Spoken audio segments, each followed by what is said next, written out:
या रमज़ान मुबारक में दुआएं करें, क्योंकि रोज़ादार की दुआ अल्लाह रद्द नहीं करता। यहाँ भी लोग जो कहते हैं ना कि रोज़ा इफ्तार करने के वक्त, ये भी कई लोगों ने बिल्कुल गलत बात बना ली है।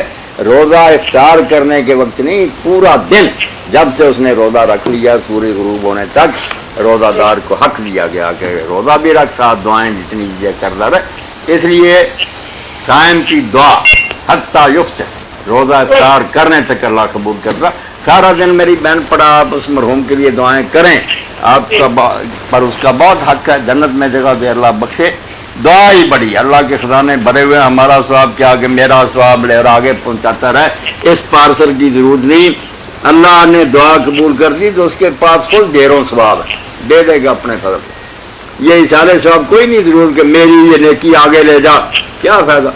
हमारे पास इतनी नेकियां काम तो अपनी जान छुड़ा दे तो बड़ी बात। दुआ किया करें।